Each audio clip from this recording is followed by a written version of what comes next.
I am for the child who's had 7 addresses in a single year because she's in foster care, because her father abused her. And her mother couldn't believe her. She is the child I am for. I am a volunteer child advocate.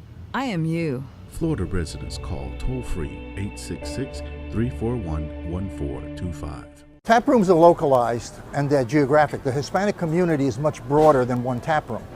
So what we decided to do was come out with a high-quality craft beer, 2 high-quality craft beers that appeal to the Hispanic taste and that we can distribute in all the Hispanic neighborhoods. Taino is a very light, refreshing beer. It's a social beer that you can drink probably for a good part of the evening, and it'll give you a nice light feeling. It's not a heavy beer, it's very airy, and it's very light. It's a 4.5 alcohol, which is low for beer.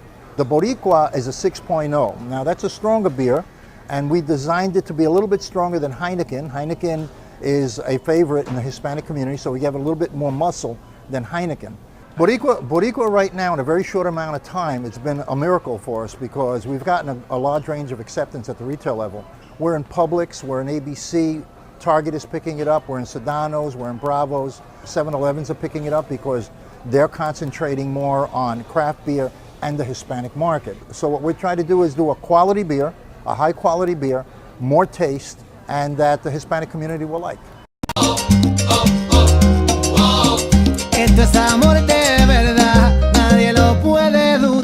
Step up to craft beer. Taino Light Lager has a crisp, refreshing Caribbean-style flavor. Boricua Craft Ale, full-bodied flavor for the true beer drinker. Stop drinking beer water. Taino Craft Light Lager and Boricua Strong Craft Ale. Feel the rhythm and come up to craft beer.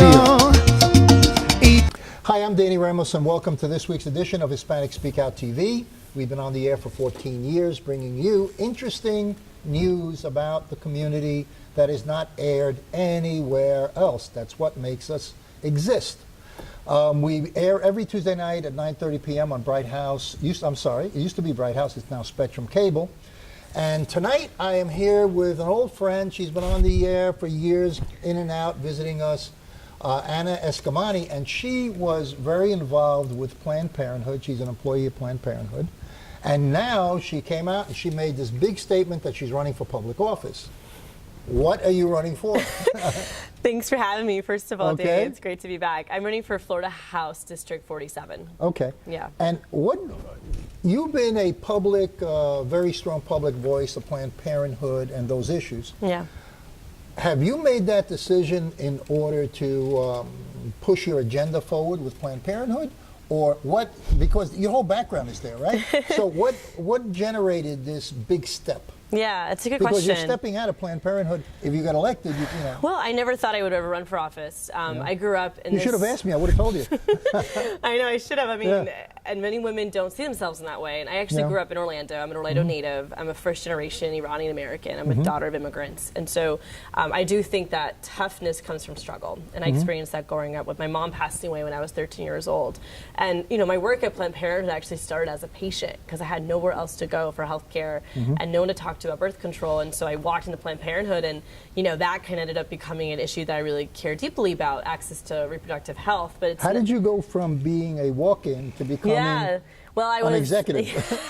I mean, it's you know, it's a story of I think one that is really powerful. I mean, Planned Parenthood helped me go to college. I mean, because I was able to plan my family, I went to Planned Parenthood. I was 18 years old when I was starting at UCF, and I was able to finish my degrees without worrying about healthcare bills or, you know, a concern about an unattended pregnancy. And I knew how to be safe, and I grew up at, you know, beginning to student volunteer at Planned Parenthood because I realized that Planned Parenthood is something very important to people like me, and my story is one of many young people across this country. And so Planned Parenthood has been here for 100 years, and even today I hear stories from women who opened up the first clinics in, you know, different states that the passion they have for this issue is so deep, and I connected with that. And so really it was at UCF as a campus organizer where I started getting involved in environmental movement, international rights for humans, and then I started doing work with the College Democrats. And so my background really is as an organizer. You know, I'm a senior director at Planned Parenthood today, but I've always been a community organizer, and that's where I find the most value in this work, and it's what drives me each day is to make sure that every person, no matter where you come from, you have a seat at the table and you can reach your fullest potential. Okay.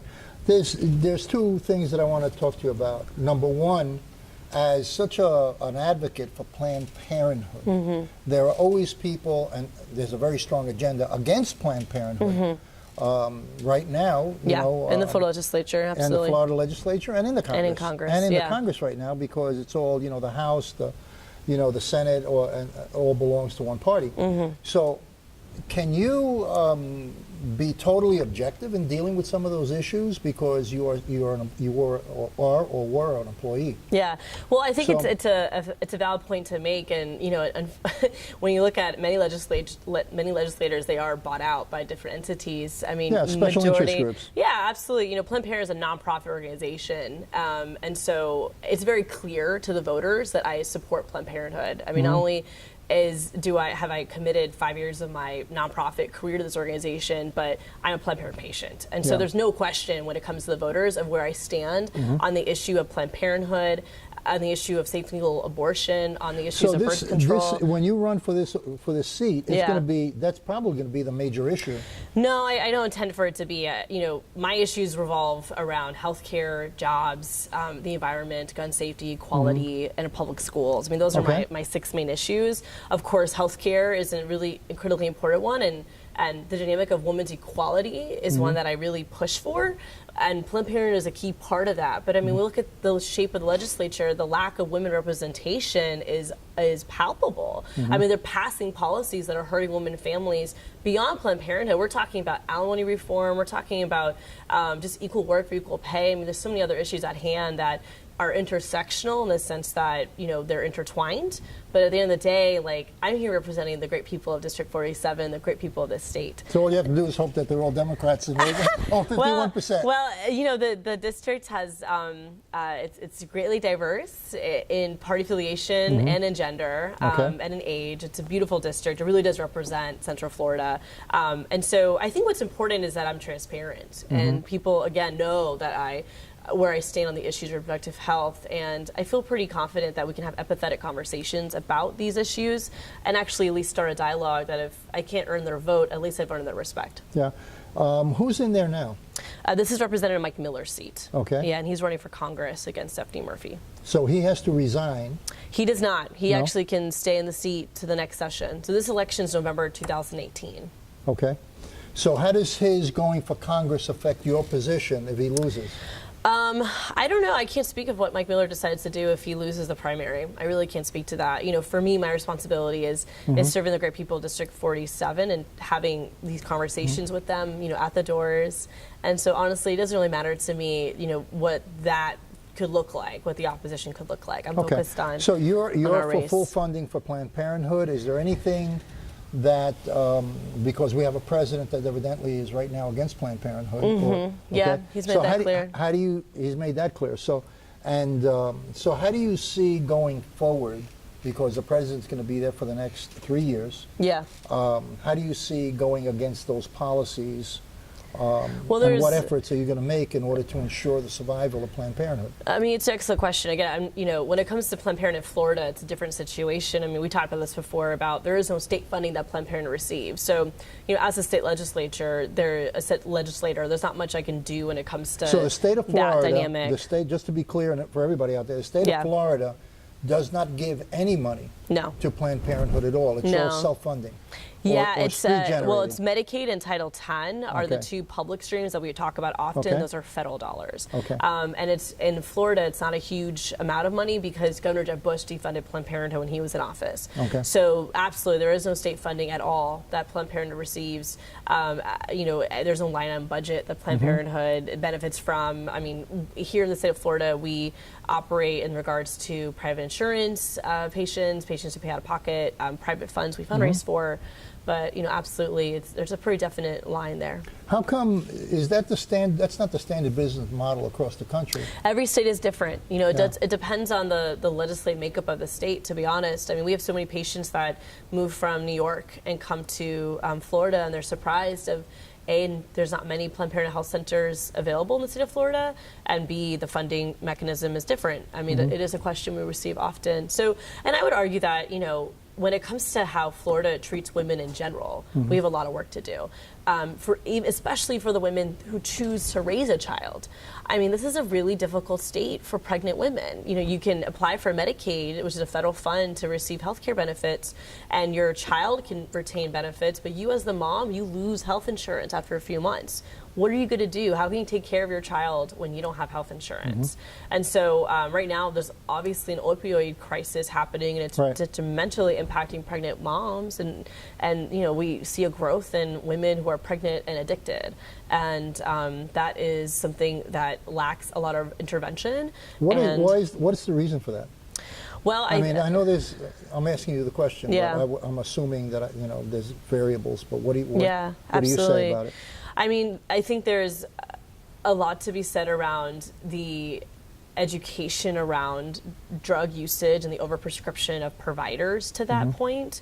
But we also have to dig even deeper around just the concept of poverty. I mean, a lot of our policies out of Tallahassee and Congress are reactive, where we're thinking about a short-term result, we're thinking about the next election cycle, we're not actually thinking about how to solve problems that help families. And so right now as I sit, I don't have all the solutions, but I do know that when it comes to the abuse of these type of narcotics, I mean, it's often rooted in an area of concentrated disadvantage. It's families that are struggling in their own ways. But we have to really ensure that young people have a safe public school environment where they can make healthy decisions, and that's why organizations like Planned Parenthood and organizations that do this type of advocacy work and our safety net providers are really important to the system. Guess what? We ran out of time. Oh, no. Yeah, you're going to have to come back because I want to hear about the other 5 positions, because we talked about Planned Parenthood, but you said you named other positions that I want to know about. Yeah. This is Danny Ramos, and we'll be right back. Thank you for coming, Anna. It's a pleasure. Okay. I am for the child who's had 7 addresses in a single year because she's in foster care, because her father abused her, and her mother couldn't believe her. She is the child I am for. I am a volunteer child advocate.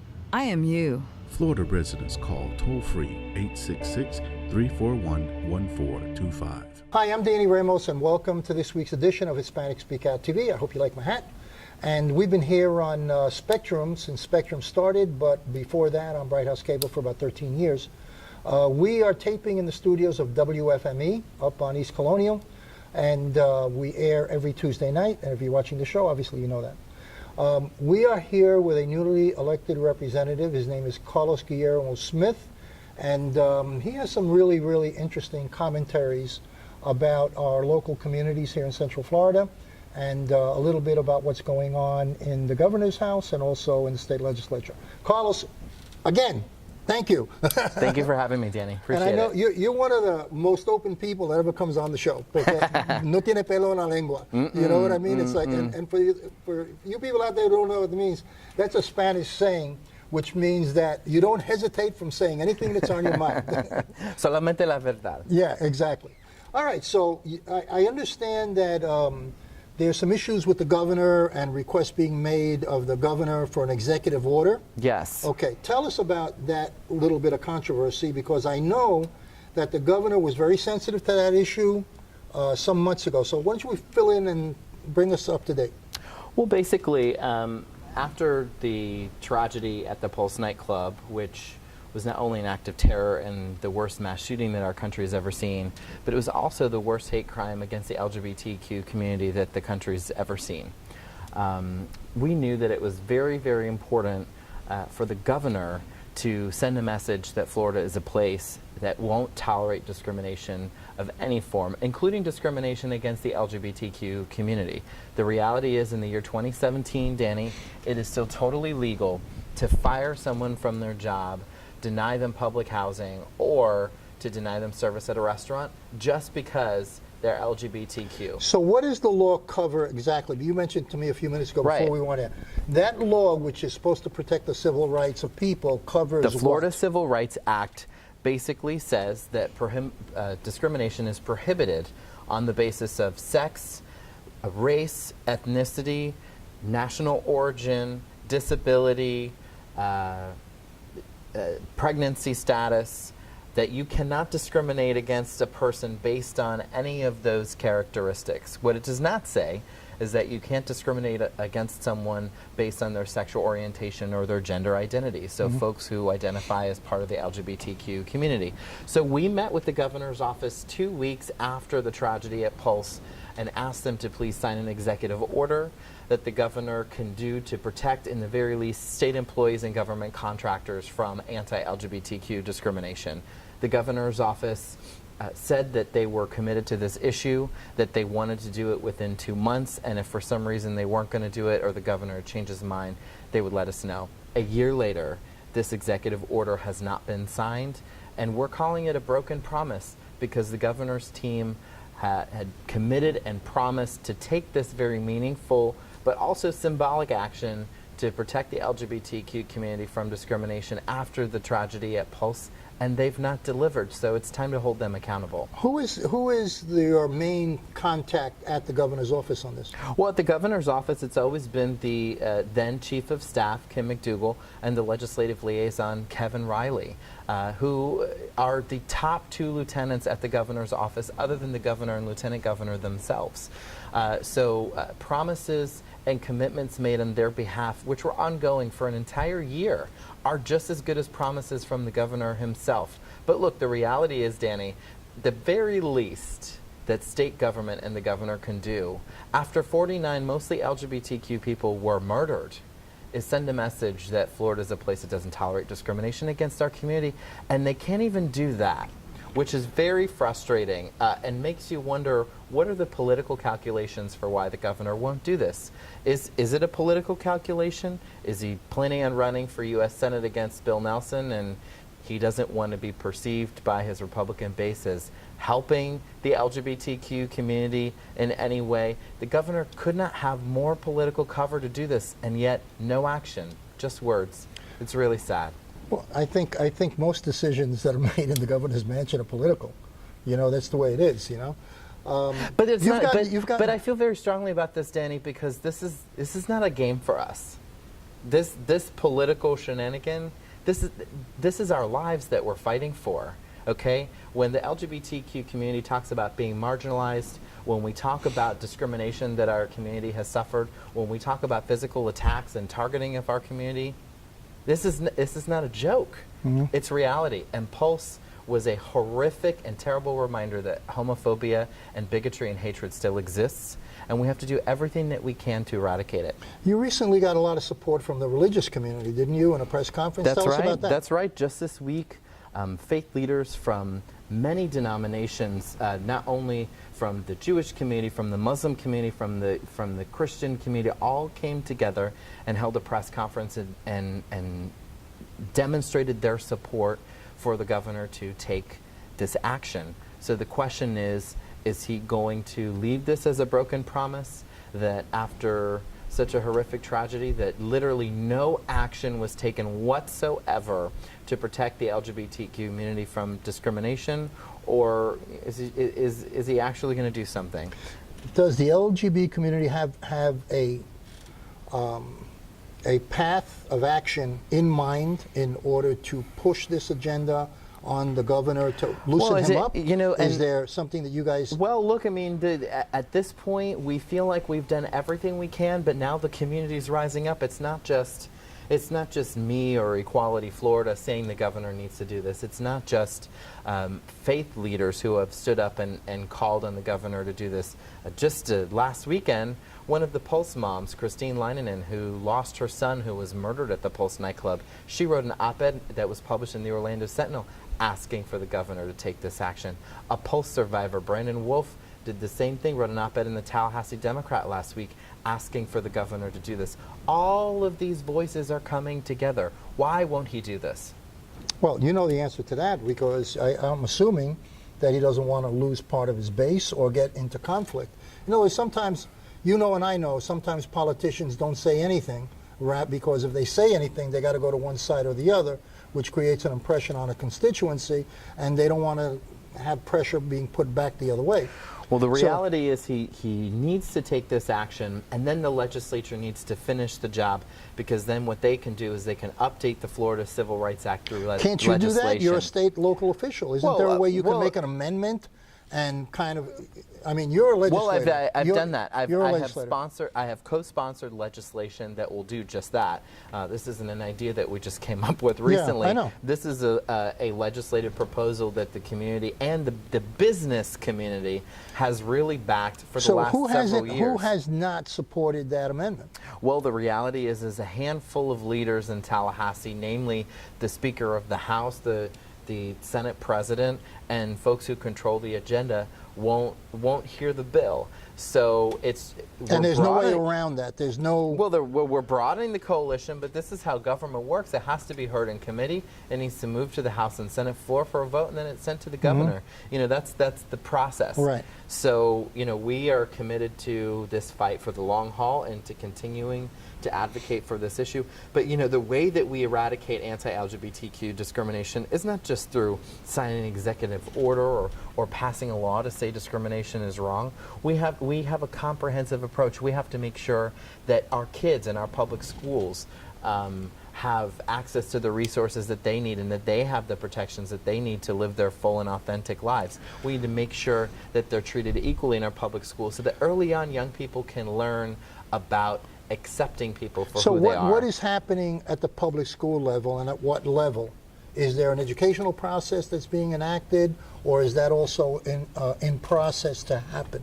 Or is there something that's actually happening? It varies from school district to school district. You know, you have some more accepting, more modern school districts, like ones in South Florida, for example, or even here in Orange County, that are very supportive of the GSA network, which is the Gay Straight Alliance network of student clubs and organizations that are safe spaces for LGBTQ youth to be themselves and feel like they have the support not only of their student peers, but also of faculty and staff, that they can be themselves and they don't have to worry about anti-LGBTQ bullying, that they don't have to worry about being treated differently just for being who they are. So these types of programs that offer the safe space and the resources that LGBTQ youth really need are super important, and they need to be expanded upon. And when you're a part-timer when it comes to state legislation, a lot of people don't know that. A lot of people assume that if you get elected in Florida, that you're packing in the money with a big check and you work full-time. It's considered a citizens part-time legislature only because we're not in session full-time. But the reality is, and you mentioned something also about wealth and salary and all that. A report just came out yesterday in the Miami Herald and the Associated Press that showed all of the public filings for the personal wealth that lawmakers have accumulated. And what they underscored was the modern reality, which is that right now the average net worth of a Florida lawmaker is $2.14 million. That the longer they serve in public office, that the more they are able to enrich themselves personally off of the system. But that's not a salary. When you say, let's talk about the state legislature, like the state reps. How much does a state rep actually make? The salary is $29,000 per year. So what a lot of people don't understand is what that does is that creates an environment in Tallahassee where the only folks who are serving are people who do have personal wealth and they can afford to live on a $29,000 salary. If we had a full-time legislature, or at least a full-time pay, you would see folks from all walks of life, from all different socioeconomic backgrounds, serving in a real citizens legislature. So what you're basically saying is, because it is $29,000 a year, it only attracts wealthy people or people who can really, really subsidize themselves. Because what job are you aware of that a normal working class Floridian has where they can afford to take up to 6 months off a year from their regular job so that they can go be a lawmaker. What normal working job allows for a person to do that? So you're a part-time legislature. So what do all of these legislators do? The ones that aren't rich, because the newcomer, whatever, there's got to be a few guys in there that aren't rich. What do they do during the other time? Well, I can use myself as an example. I work for a not-for-profit advocacy organization in Quality, Florida, our state's largest LGBT civil rights organization. I love the work that I do. I love my profession. But part of the reason why I have an additional job on top of being an elected official is because I need to pay my bills, because the salary of a Florida lawmaker is $29,000 per year.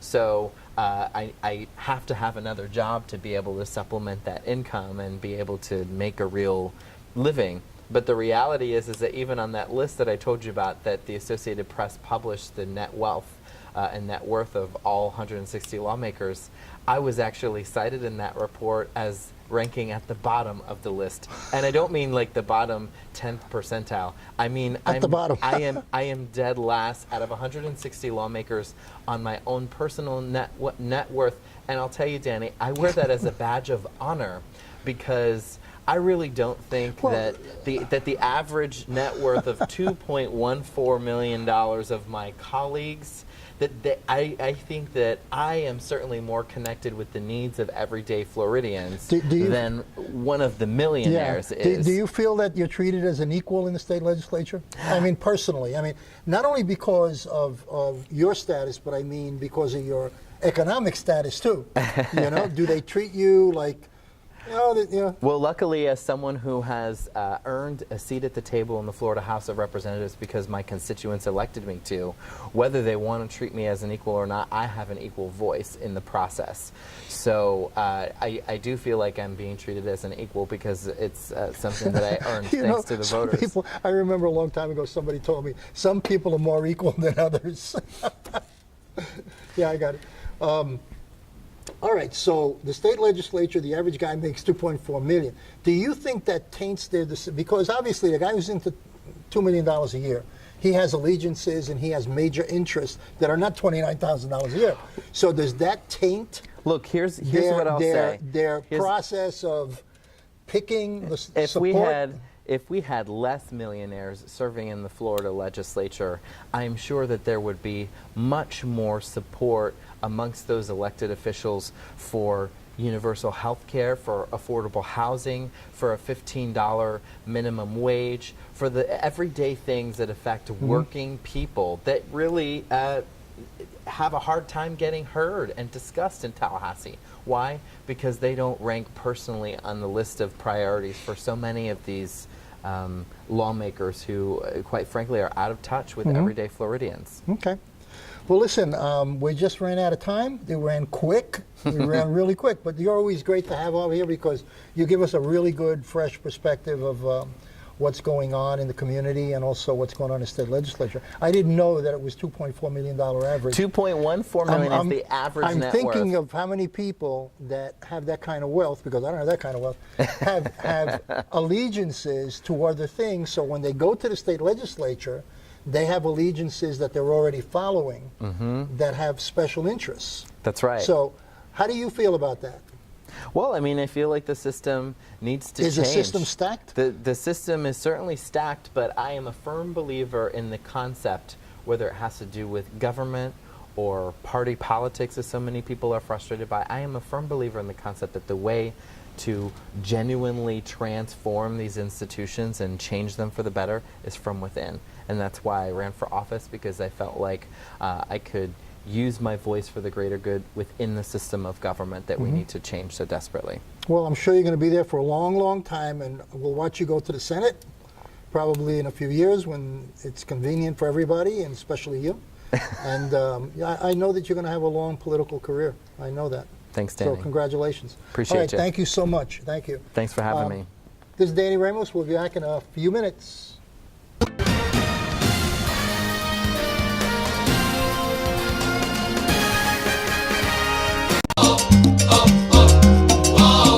Esto es amor de verdad, nadie lo puede dudar.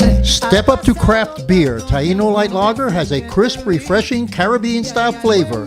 Boricua Craft Ale, full-bodied flavor for the true beer drinker. Stop drinking beer water. Taino Craft Light Lager and Boricua Strong Craft Ale. Feel the rhythm and come up to craft beer. I am for the child who's had 7 addresses in a single year because she's in foster care, because her father abused her. And her mother couldn't believe her. She is the child I am for. I am a volunteer child advocate. I am you. Florida residents call toll-free 866-341-1425.